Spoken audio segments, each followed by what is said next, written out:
Well, hello and welcome to the final trading day and the final trading day of the week and this month of May. Definitely, they did say sell in May and go away, but that's not what we saw. Here's what's coming up on the show. Okay, inflation slows to 3.8% year on year in May.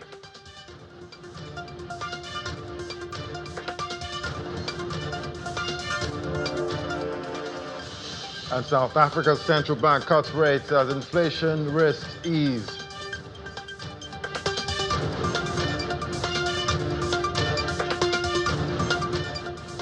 Plus, a Frexim Bank exposes a $2.4 billion hole in Zimbabwe's external debt. And it's good to have you join us. I'm Lade Williams. Let's get a check on what's playing out with the markets now, starting with the commodity space. And we're seeing oil prices, Brent losing that $65 level and now trading at $63.89 a barrel, 0.41% down. WTI not left out there, but still holding on to that $60 level. Both benchmarks they're in queue for a weekly loss again. So it's a back-to-back weekly loss we're seeing at this point of over 1%, and we're still seeing the same issues at this point. Oversupply in the market, investors are expecting that, and we're seeing that play out right there with the prices of oil. And we also see U.S. Donald Trump's tariffs there. They're still kind of open right now, even though we hear the courts in the U.S.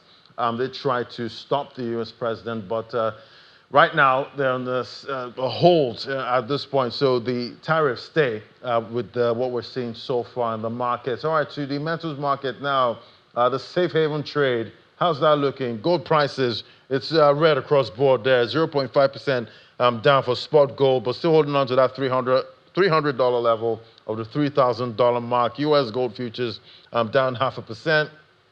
Silver is taking a beating there, 0.8% down, but still holding on to $33 per ounce. And platinum, that's unchanged, staying steady there at the $1,000 level. Palladium, that's down 0.3%. So definitely we see San Francisco Fed President Mary Daly, she said yesterday that right now they're not seeing much rate cuts in 2025. And so investors want to know how many rate cuts we'll have, but policymakers could reduce interest rates maybe twice this year, even though we're hearing some other Fed chairs are saying that there might be maybe just one, and that could come at the end of the year. The dollar index rose 0.2%, making gold more expensive for overseas buyers. And the Development Bank of Nigeria has launched a green declaration to boost clean energy and climate finance in the country. According to the Development Bank of Nigeria, the Green Declaration is a collective high-level show of commitment to accelerating Nigeria's energy transition through climate-smart investment, strategic partnerships, and inclusive financial action.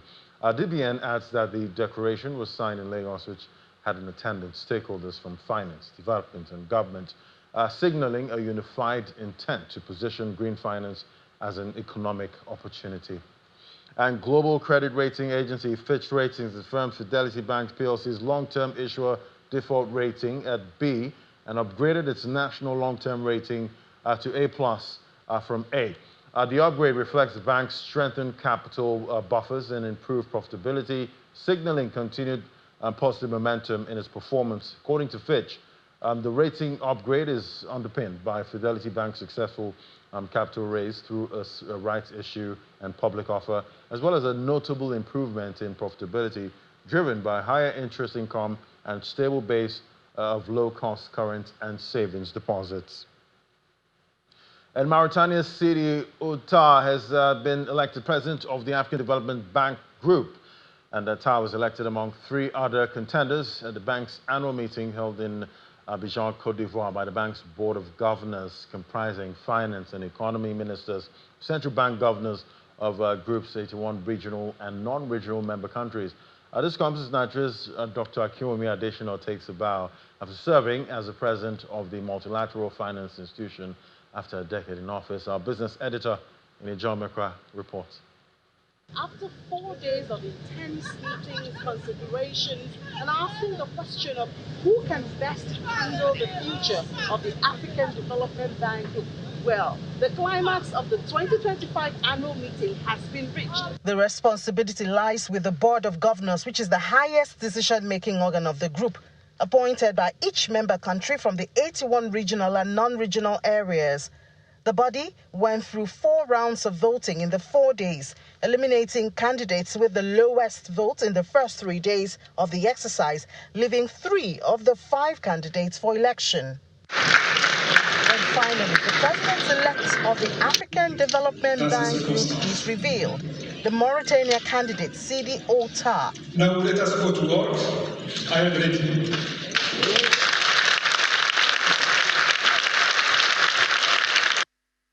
He clinched the winning position with a 76.18%, far beyond the required 50.01%. Mr. Tai is the former president of Arab Bank for Economic Development for Africa. He is also a former Minister of Economic Affairs and Finance for his country, Mauritania. Mr. Tai will assume office officially on the first day of September 2025 for a 5-year term when the tenure of Dr. Akinwumi Adesina will come to an end. Ini John Mekwa, Channels Television News. Yeah, definitely. We're all waiting for that. And yeah, we got that information yesterday for the new leadership of the African Development Bank. But yeah, definitely what's going to happen next. And we're going to take stock and what's played out so far. You know, agriculture has long stood at the heart of Africa's economic and social transformation.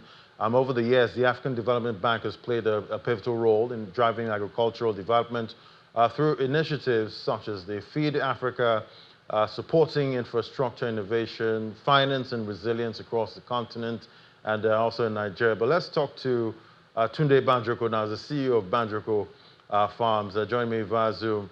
Great to have you on the show. Thank you, Ladi, for having me. Good afternoon. Yeah, so, you know, definitely we have a new leadership and we see, yeah, Mr. Dr. Akinwumi Adesina actually bowing out at some point when his tenure elapses, but definitely there's a new leadership coming, you know, at this point. But let's take stock. What has it been like, you know, so far? You know, I know you're a big player in the agricultural sector in Nigeria. How do you see Dr. Adesina's leadership and the impact, you know, in agriculture in Nigeria and Africa?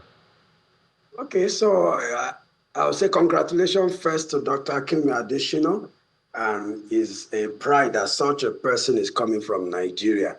His impact, the impact of his leadership was not only felt in Nigeria, but the whole of Africa. So I say congratulations to him and wish him the very best in his next assignment.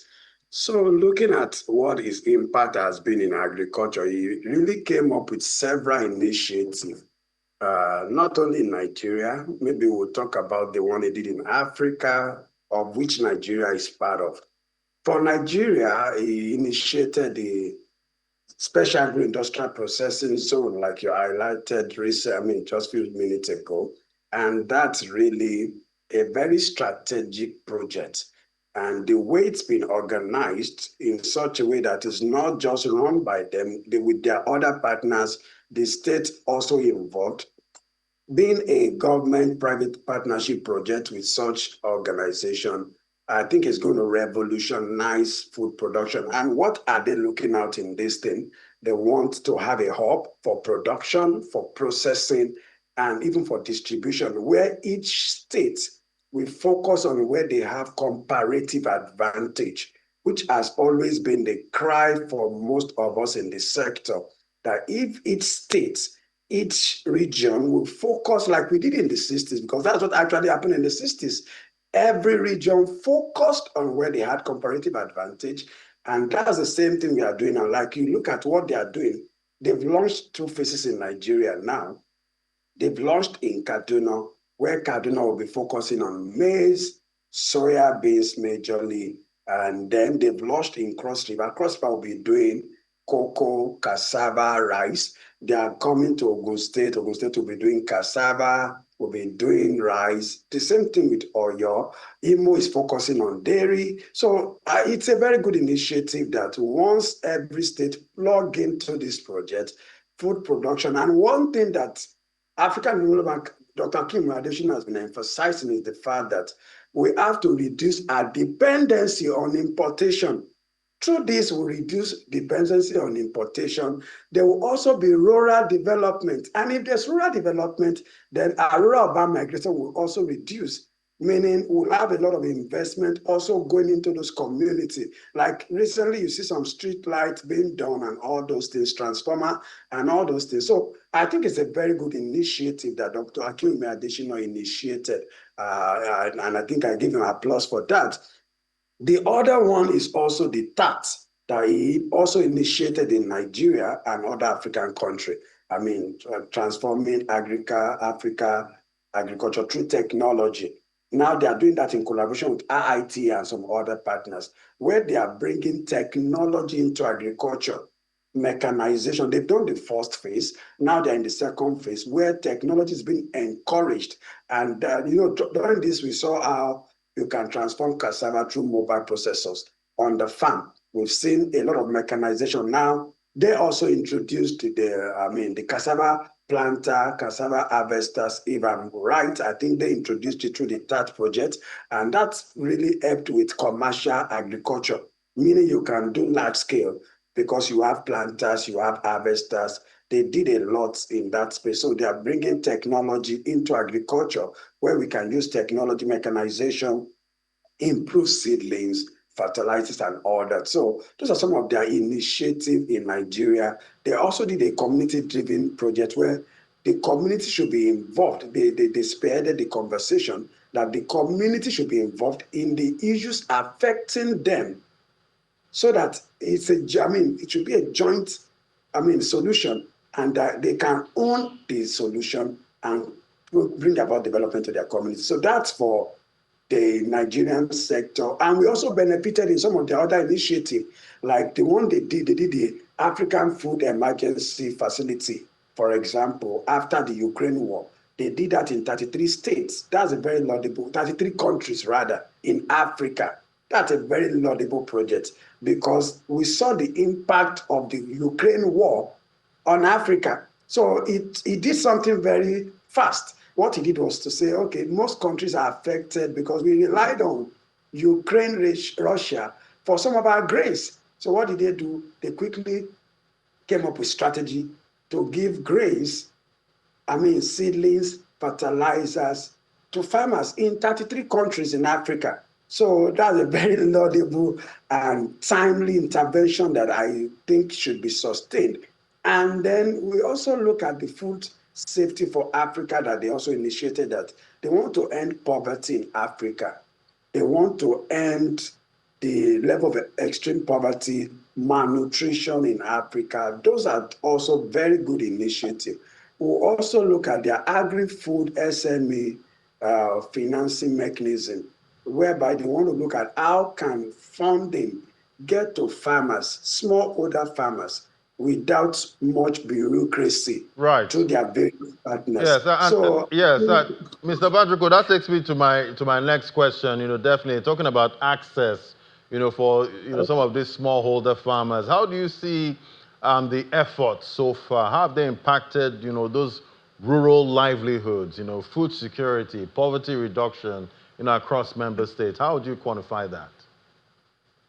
For the SAPZ, it's a new initiative, so it will be difficult to measure the impacts, because even though the conversation has been on for some time, but the implementation just started. So we can't say much about the SAPZ. Farmers are just plugging into that.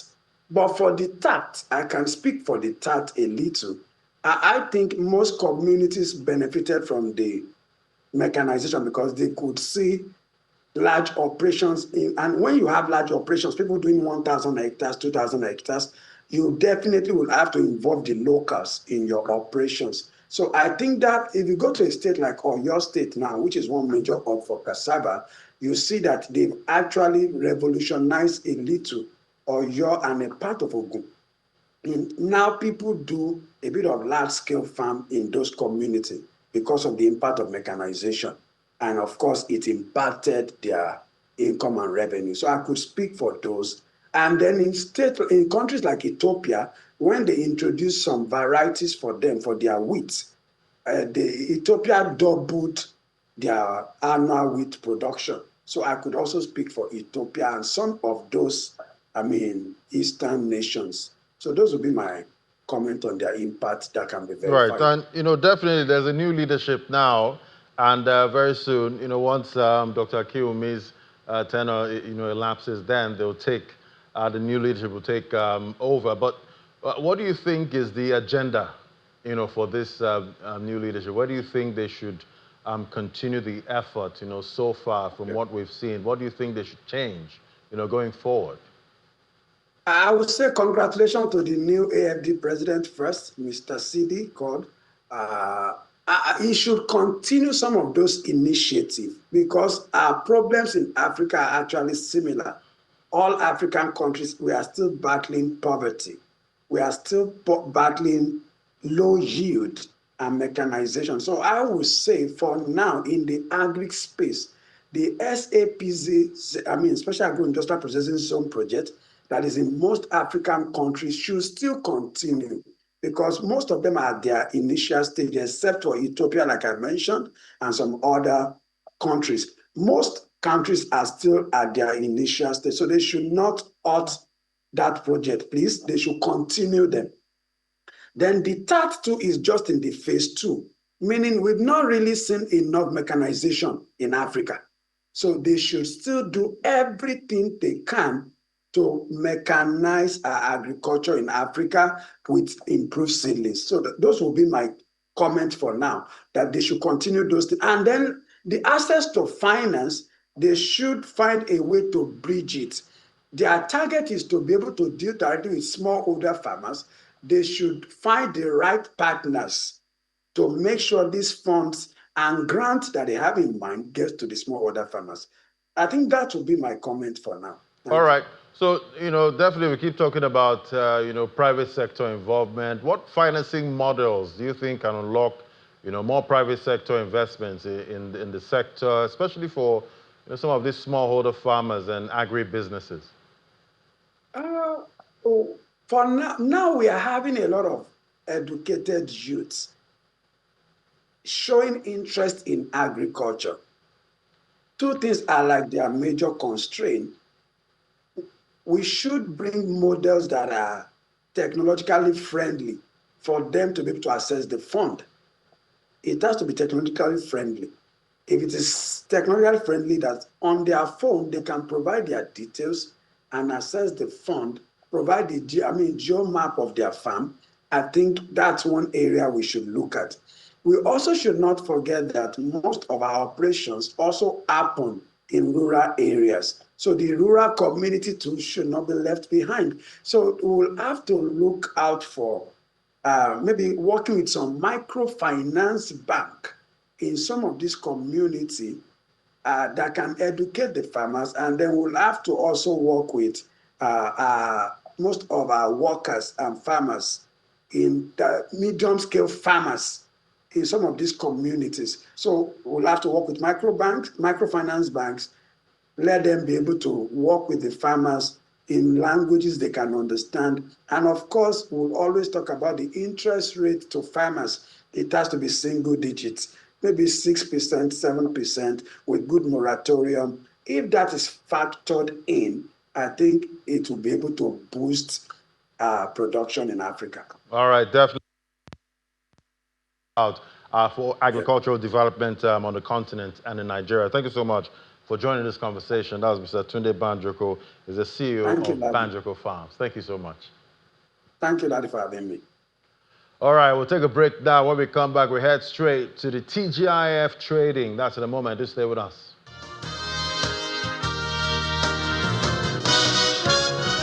All right, let's head straight to the markets now. Let's see what the picture is in Africa. We see it majorly red with the NGX All-Share Index, even though still around that all-time high.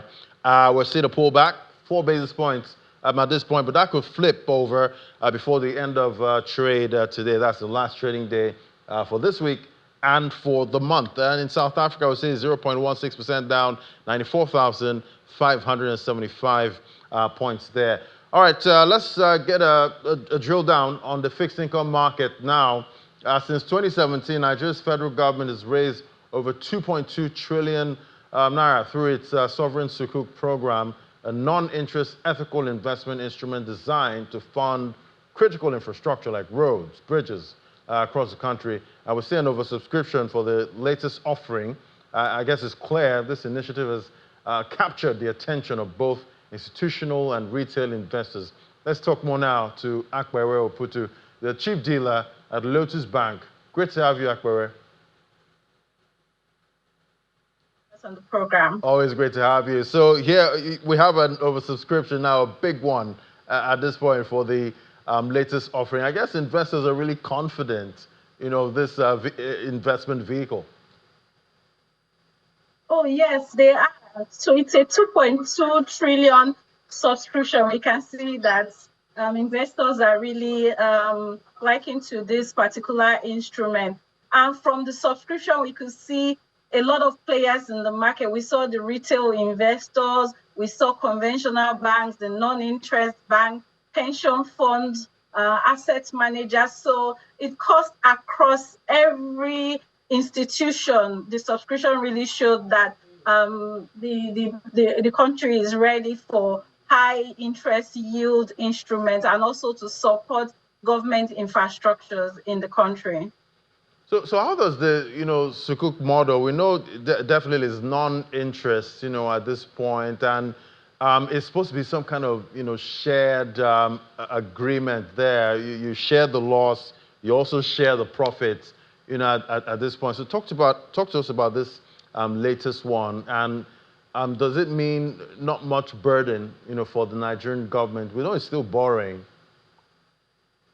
Okay, so the way the Sukuk instrument works, why it is different from your regular FGN bond and your regular treasury bill is the fact that there is an underlying asset for which the project or the funds are being raised. So when we talk about interest in conventional bank, we talk about profit in the non-interest banking space. So what we see is that from the construction of these bridges, from these road projects, government is actually raising funds, they are borrowing, and the expectation is that from the profit from the facility or from the profit from the construction or the project, they will be able to allocate these funds to, or these profits to individual investors who have come in to invest in this project. If you see from the beginning, unlike your OMO bills and your FGM bonds, where the actual profit payout is unknown from the beginning, for this Sukuk, you actually know from the moment you invest what the actual profit calculation that government is expecting to get from this project over time. So that 19.75 profit instrument is known from the onset. So when investors come into it, the end is kind of known from the beginning. So it's actually a way to get inclusion, financial inclusion for those individuals who are actually worried about investing in ethical instruments. So they actually know where their funds are being utilized. So the project, the instrument actually is all encompassing, and it's to work with the federal government on renewed hope for Nigerians and how to see that we get our country infrastructures working for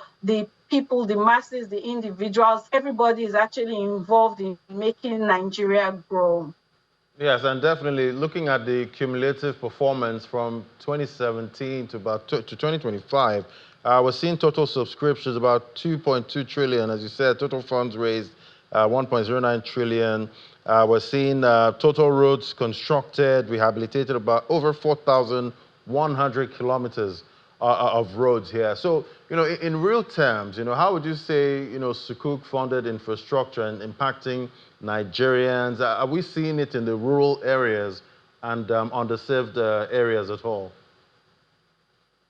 Okay, so this is actually the seventh issuance. Like you mentioned, this started in 2017, and investors have followed this for over 7 years. It means that we've had recurrent investors in this paper. So you can actually see what these funds are being utilized for. If you go to the CMS, if you live in Lagos, I've mentioned this before, you can see what the Sukuk 5 was used for to do the CMS Marina Road. So I know there are a lot of ongoing projects as well in the north that the funds have actually been raised for and the project executed. 2.2 trillion is a mind-blowing sum. We don't even see that much sum when we see OMO insurances and when we see FGM bonds issued. That shows a lot of investors clamoring for this instrument. And what the DMO did was to stick to the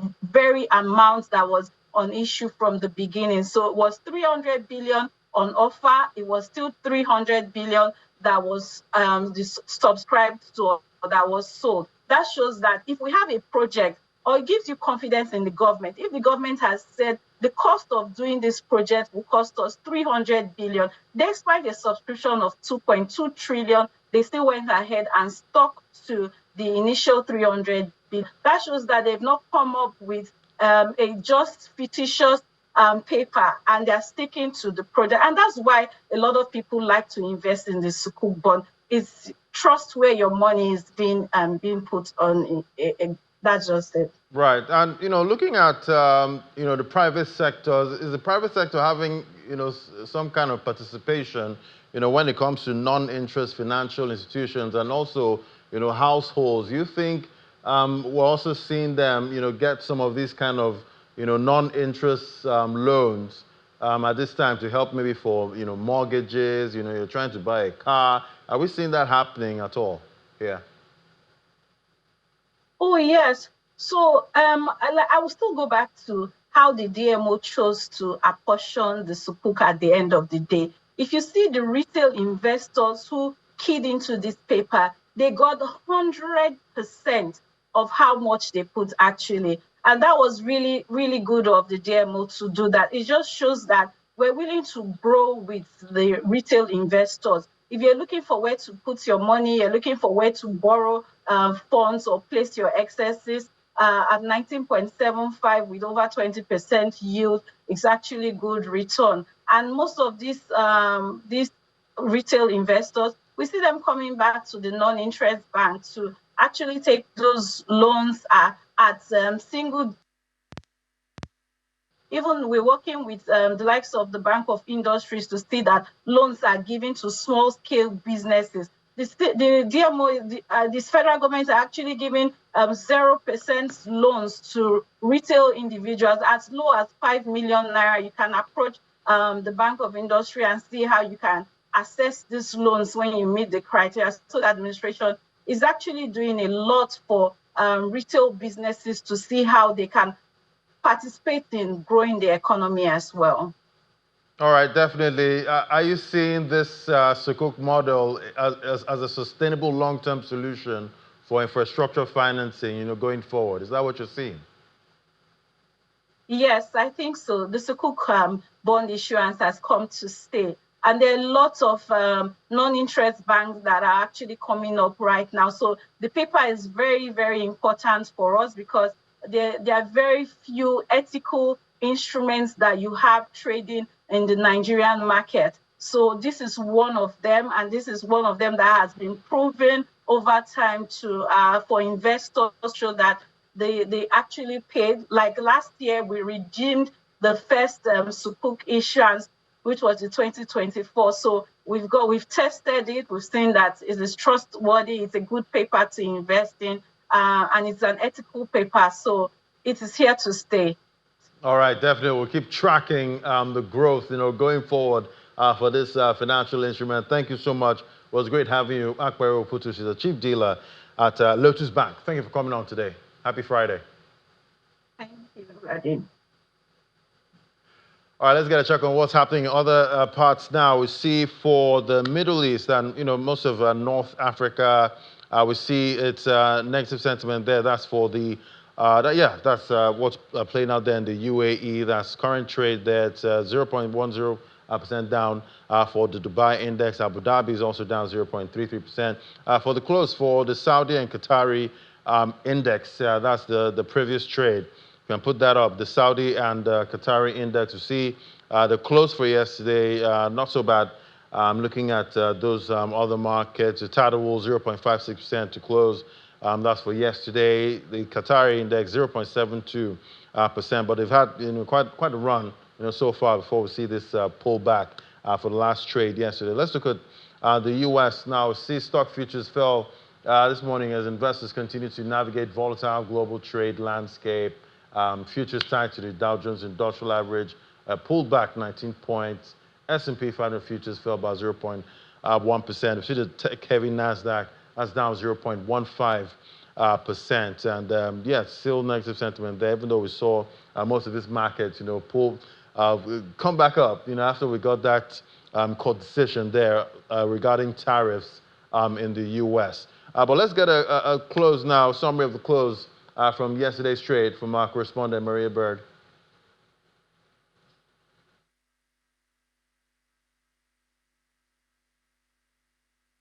The U.S. stock market edged up on Thursday as the Dow Jones was up at 0.3%, the S&P 500 up at 0.4%, and the heavy tech NASDAQ up at 0.39%. As many investors are watching to see what will happen next as the U.S. Court of Appeals blocked the U.S.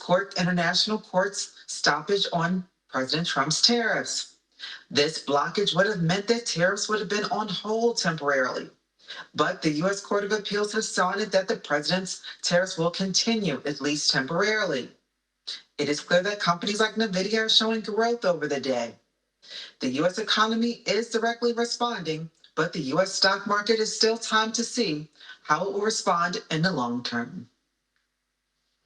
All right, that's our correspondent, Maria Bird, giving us the summary for yesterday's close right there in the U.S. markets. Let's get a check on what's playing out in Asia now. We see the markets mostly fell today with a slowing U.S. economy, inflation fears, and uncertainties from the judicial developments surrounding U.S. President Donald Trump's reciprocal tariffs weighing on investor sentiment. And we see it's a big pullback, a different picture from when we got that news about the court stepping in there with tariffs in the U.S. So we're seeing the Nikkei down 1.22% to close. Hang Seng, that was down a big 1.20%. Kospi, 0.84% down. Other markets we track right there in Asia, that's in India, and the other markets there, we'll also see negative sentiment right there. Still on the back of investor reaction to the courts there stalling most of those tariff, that's the pauses on the tariffs there. Shanghai, 0.47%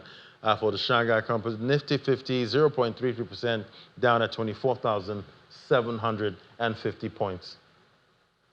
All right, let's pivot now to Europe. Let's get a check on what's playing out. It was a public holiday right there in Europe yesterday. Most of the markets were closed, but it's back now. We have Chip with the details. Great to have you, Chipon. How was the holiday yesterday? Ladi, it wasn't quite a holiday for me. I still did have to do some work. So, the news doesn't take a break. Yeah. So some of us were still in the newsroom. Exactly. The show must go on. How are the markets looking today? Well, Ladi, it looks like European markets are set for a monthly gain on the last trading day this month. So that is May, of course. Now, the continent-wide Euro Stoxx 600 is actually up 0.3%, and Germany's DAX is up 0.5%. And that is despite an unexpected dip in German retail sales. And of course, there's also the uncertainty regarding the U.S. tariffs following the ruling that they can stay in place for now. But of course, it is perhaps news that the EU's top trade representative, Maros Sefcovic, spoke with the U.S. trade representative, Howard Lutnick. Of course, there are no updates there apart from the fact that they spoke, but that is something that could be helping investor sentiment. And in terms of economic data, we do have the latest German inflation figures, which just came in the last hour. and they show that consumer prices rose much slower in April at 1.1%, and that is, of course, well below the European Central Bank's target inflation of 2%. All right, so turning to another topic now, Germany's ruling coalition agreed on a raft of measures that's to jumpstart the country's sluggish economy. Can you tell us more about what they're planning? Well, Ladi, it is quite a list. The German government is planning to lower energy prices for industrial companies. It wants to introduce special tax depreciation options for businesses that make investments here in Germany. And then the ruling coalition also wants to set up a multi-billion euro fund. Now, that is something, of course, that was expected already. And on top of that, it also wants to get rid of the national supply chain law, speed up the approval process for energy projects, and accelerate broadband expansion. But while the government has agreed on all of that, it may take some time for the measures to be adopted. Before they can be turned into law, they need to get the approval of Germany's upper legislative chamber, which is the Bundesrat. And that does look a bit different from the Bundestag in terms of makeup, because, of course, the Bundesrat has representatives from the ruling parties of the federal state governments. So the government at the federal level of conservatives and social democrats will also need the buy-in for its plans from the Green Party and the Left Party, which are, of course, in opposition at the federal level. Still, of course, despite all of that, the expectation is that the measures will be adopted between the beginning and the end of the summer, Ladi. Yeah, I guess investors, they need to follow the politics playing out right there in the country. But will the measures be able to jumpstart, the economy? That is, of course, the question here, Ladi, because, of course, economics is also politics in Germany. We've seen that all the major economic forecasts have said that the German economy will contract this year, which would make it, of course, its third year of contraction. And the economy is, of course, a major political issue because the far-right AfD is the biggest opposition party, with 1 in 5 German voters voting for the party in the last federal elections. And that does mean that the government will need to show that it can bring about the economic change that voters want to see. Now, the latest unemployment figures show that the number of people out of work in Germany actually increased at a quicker pace in May. And that was mainly due to weakness in the country's manufacturing sector, which is, of course, the backbone of the economy here. So reform is very much needed to help jumpstart the economy, Ladi, and everybody will be watching to see that, or whether those measures do actually pan out for the German government. Right, and I guess, of course. Yeah, thank you so much, Chip. And I guess May has been quite the month for the markets in Europe, but I'll get a check on if most of these markets closed in the green. That's for the whole month of May, and maybe investors didn't have to sell in May. Thank you so much, Chip. Yeah, thanks, Ladi. Have a good weekend. You too. All right, to other matters now. See the South African Reserve Bank, the Monetary Policy Committee, as with 9 members that have slashed the repo rate by 25 basis points, bringing the benchmark rate down to 7.25%. The MPC deliberated on policy rates this week, wrapped up the May meeting. It's the first cut since the MPC paused its rate-cutting cycle in the previous meeting. Reserve Bank Governor Lesetja Kganyago said that 5 MPC members voted in favor of the cut, with 1 member in favor of a bigger cut. Take a listen. Policy rate by 25 basis points with effect from the 30th of May. 5 members favored this action, while 1 preferred a cut of 50 basis points.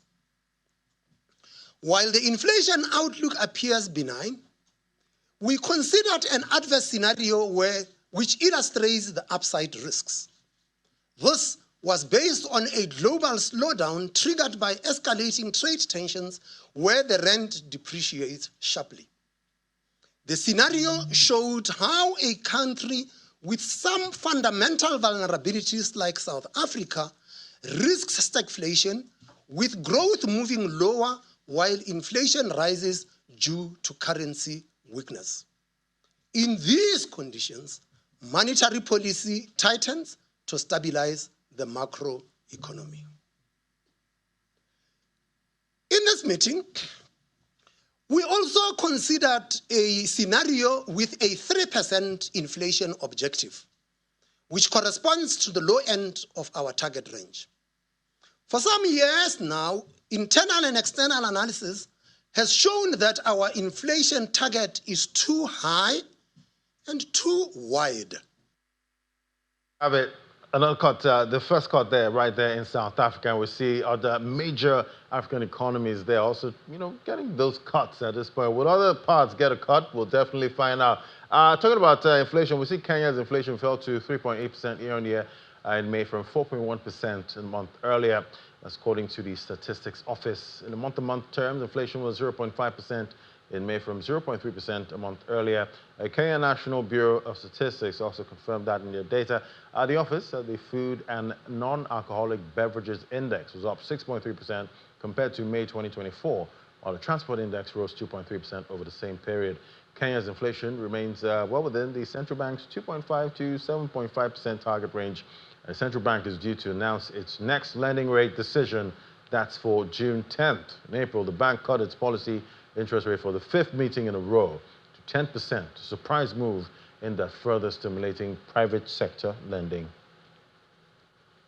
And remittances from the Tanzanian diaspora surged to 2.11 trillion Tanzanian shillings there, approximately about $810 million between July and December 2024, signaling their escalating financial contribution to Tanzania's economy. The Minister for Foreign Affairs and East Africa Cooperation said that the Bank of Tanzania's statistics revealed that the notable increase from the 2.045 recorded for the entire 2023 period underscored a vital role Tanzanians living abroad play in national development. And not forgetting that there were plans in the U.S. to tax some of these remittances. We'll see if that plays out. To other stories now, the African Export-Import Bank has uncovered a $2.4 billion discrepancy in Zimbabwe's official external debt figures.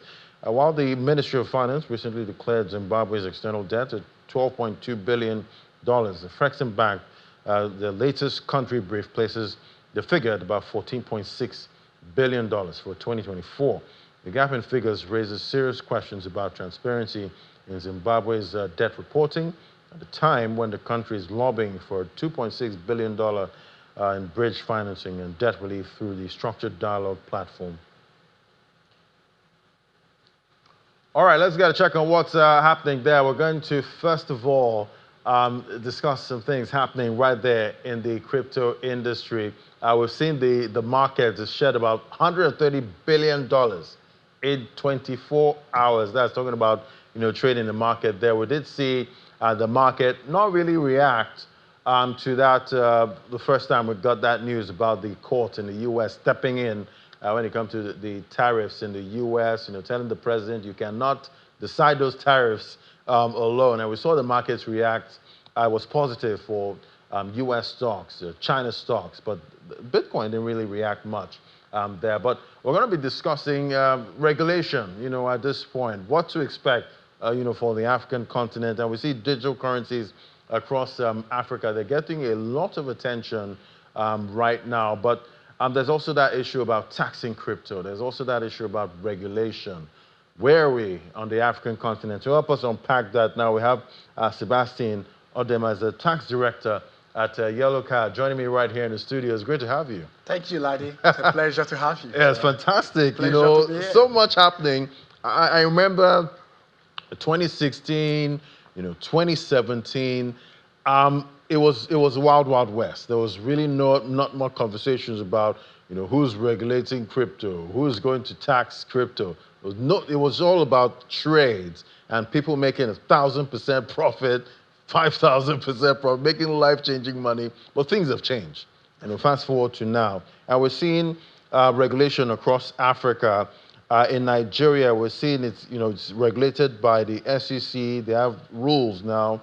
There's CBN guidelines there. There's VASPs. There's also that 7.5% VAT on crypto transactions.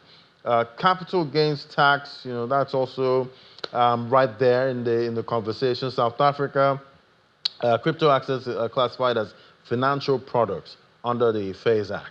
Then the Kenya, we have virtual asset service provider bill introduced in, I think, early 2025 or so. Proposed 3% tax on crypto and NFT transfers. That's for Kenya. Yes. So much is happening in that space. How are you seeing it? I think the first part is why the attention. Right. And there's been growing adoption of cryptocurrency in Africa. And Nigeria happens to be at the center of it. But the question has always been, how do you navigate through those stuff? Because people say, oh, people make money about that. And for you to tax, you need to understand what you're taxing. And I always tell people that one of the tenets of taxation is clarity of the tax rules. And so we'll see a whole lot of stuff like Kenya, everybody trying to understand, which is where Yellow Card is trying to collaborate with regulators to make sure, one, they understand the impacts. Two, they understand what are you supposed to tax. Because we've seen a situation, for example, in Kenya, where they introduced a tax that they could not able to generate anything from it, because the tax they introduced was actually higher than the turnover that people are making as well. Wow. And which was just lack of understanding of what exactly the business and the value chain and their. So as a government, you would think you're taxing an asset class like, Yes. maybe Bitcoin or whatever, but you're taxing the air. Exactly. Because I'm like, how do you navigate this? Really? Yeah, yes. So I think the interesting thing I just told someone yesterday that it's easier for you to learn how to drive by reading, but you will never know how to drive until you enter a car and realize that, yes, they said match the middle one for brake, but sometimes you need to learn how to match it slowly and not so fast. And so one of the things we are saying is understanding the value chains in the crypto market business, digital assets, then helps you to understand how you tax it. When people talk about cryptocurrency, everybody believes, oh, Bitcoin, that's one that is the most popular one. But there's also the advent of stable coins. And stable coins, the only difference is that from the word stable, they are just pegged to something very stable, USD, gold, and so collateralized asset. And so those ones, people just hold those ones for payment, not for investment. So your ability to decide what exactly is an asset, what exactly is a payment for service, helps you to determine what exactly am I taxing. And I always say the truth is, if the tax rules are not clear, it will force not evasion, but because people don't understand it, they will just tend to avoid it. And one of the issues, for example, using the East African market where they've tried to introduce that, is that they realized that they never collected anything because people were, I don't even know what I'm going to collect. So if I purchase a Bitcoin for, let's say, for example, 1,000, and I sold it for 1,100, why do you want to collect 3% on 1,100 instead of 100? So it's on 100. It's supposed to be on 100. On the gain. On the gain. Right. Not on 1,100. Mm-hmm. And also remember the volatile nature of the cryptocurrency. So that means tomorrow, like between Thursday and Friday, there was a dip, a slight dip. So if, for example, I bought on Thursday and then circumstances forced me to sell on Friday. Maybe a tariff announcement. Exactly, a tariff announcement like US, whether Trump is going to what the court is saying, and then you realize that, oh, somebody wants to collect 3%. Then what has happened is that you are taxing the asset. That's a depletion of the asset value. So we're taxing a loss. Exactly. And then you can, so when you look at that, because of this lack of clarity, people are like, I don't even need to disclose this. But one of the things we are pushing in Yellow Card is that collaborative nature, that we're willing to work with the regulators, with the taxmen, to walk them through the value chain. How do you ensure that, one, you do not stifle innovation in that area, and two, there's also expansion of the tax net in terms of raising revenue as well. So we played a lot of that interesting thing in Kenya. We've been making submission from the Treasury and then to the Parliament. I just recently returned from Kenya, where we make a submission. What's the best way to tax this? One, because you need to be able to promote people that are growing. Two, you want people to be able to voluntarily disclose. And three, you want to make sure that cost of collection is not high. For example, if I'm going to collect... But since it's digital currency, the cost of collection, you would think would be, cheap somehow. But I guess, is that the case? No, if you don't understand it, you'll be chasing shadows. That's the problem. And one of the things also why we're pushing for the regulation is that we feel also regulation brings a sort of investor confidence and consumer protection. Because, for example, people now say, oh, cryptocurrency, is it a legal thing or is it illegal or whatever? But by the time you bring proper regulation, and then people are advising you, this is the way it works, this is where the platform works, this is the revenue tax point, so you're able to know. If not, you can set up large mechanism or large machinery, which would have cost you money to collect the tax, and at the end, you realize you're not collecting anything because you have lack of understanding how it works. Which is why at Yellow Card, we are so positive that if we can collaborate and work together. For example, we're working with most Rwandan government, Kenyan government, trying to give a workshop and capacity building to understand the different processes involved in the digital asset currency. There are different types, and if you don't define the taxes properly, then you end up losing out. And one of the things you want to avoid is having black market on those things. And that's why you have fraud cases happening and then scams, because there's lack of regulation as well. Right. And talking about, regulation, and what about determining what this asset class really is? How do you classify it? We did hear in the ISA 25 that it's been classified as Bitcoin, yes, as a security. Yes. And we know we've had that, debate, in the US and everywhere. Is it a security? Is it not a security? What's the classification here? What's the right? So when you say currency, so if I use the fiat currency, for example, USD, that can be an asset. Remember when Nigerians went to buy, if they pay you Naira, you convert to USD and hold it, then after you dispose, when it appreciates. Then in that case, you're holding it as an asset. But remember also, I can pay for your services using Bitcoin or cryptocurrency.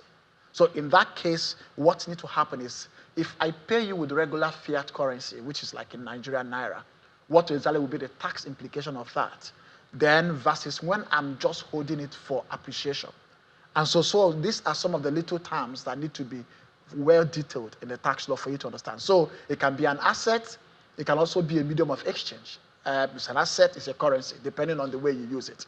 And so normally, I feel that when you want to define, and which always when I have a discussion with people, that you need to define the use cases. It's for payments, it's for asset appreciation, it's also for just exchange or gift, more or less. And so when you have those definitions, it helps you to determine, one, how do I tax this? Two, what are the different tax points? So for example, we have this thing that we call crypto mining. Crypto mining is how you introduce Bitcoin or other cryptocurrencies into the... Because the miners will get taxed. Exactly. The way it's looking. But one of the questions people have asked is, it costs a whole lot of money and power to get even one Bitcoin in there. But yes, I assign a value as at the point of introduction. But the question is, have I made the money? So if, for example, I've assigned $100,000 to a Bitcoin I introduce, and then it's just there, but I've not been able to dispose it for local currency, have I really made money? And so the question is, at what point is the profit realized? And once you've determined that, you're able to now tax it. But for me, it's once there's clear rules, it pushes voluntary compliance. And that's one of the things in Yellow Card we're pushing for. Not just whim of the, let's just tax this. So with the conversations you've been having with some of these governments, like you told me in East Africa, are you seeing positive responses? Definitely. So from the government? In Kenya, it was interesting, actually. So, I said they passed a law in 2023 to collect 3% on every transfer you did. And then, but because they thought about transfer, nobody thought about what exactly is a transfer. So sometimes transfer does not involve value addition. Because that was not clearly defined, that's one. Two, they realized they are taxing on the asset depletion. And so for the 2 years, nothing was generated. And most times people did not do anything. And so we had a meeting with them too. They have to invite us again because they needed to understand what exactly they do. How do we help KRA to maximize that revenue? Because, for example, you have someone in his house trading on Bitcoin. So while you can look at the exchange, how do the exchanges like Yellow Card help you to manage that and drive policy initiative that will help you grow your tax revenue? So we've done that, and I'm seeing several positive discussion. At least there's already changes. The Parliament have had 2 discussions with the National Assembly, or they call them Parliament there, and we are so sure, very, very sure, that before the end of June, when they release their Finance Act, they're going to be full changes Right. on how that is taxed as well. I guess at this point, is just sit by and just watch. Yes. You know, at this point, if you're a trader, if you're a miner, I'm sure most of them are concerned at this point what's going to happen, you know, with my crypto gains and all of that. But we'll continue the conversation definitely going forward. It was great having this one with you. Sebastian Odema is a tax director at Yellow Card. They're helping us unpack how do you tax crypto, really? Thank you so Laddie. much. Thank you, Laddie. It was a pleasure having you here. And thank you. Thank you for listening. Yeah. And that's how most of markets we track are looking today for this final trading day of this week. Final trading day of May, definitely. Did you sell in May and go away? I guess not. But next week, we'll bring you what to expect in the month of June. Thanks for watching. I'm Laddie Williams. Bye for now.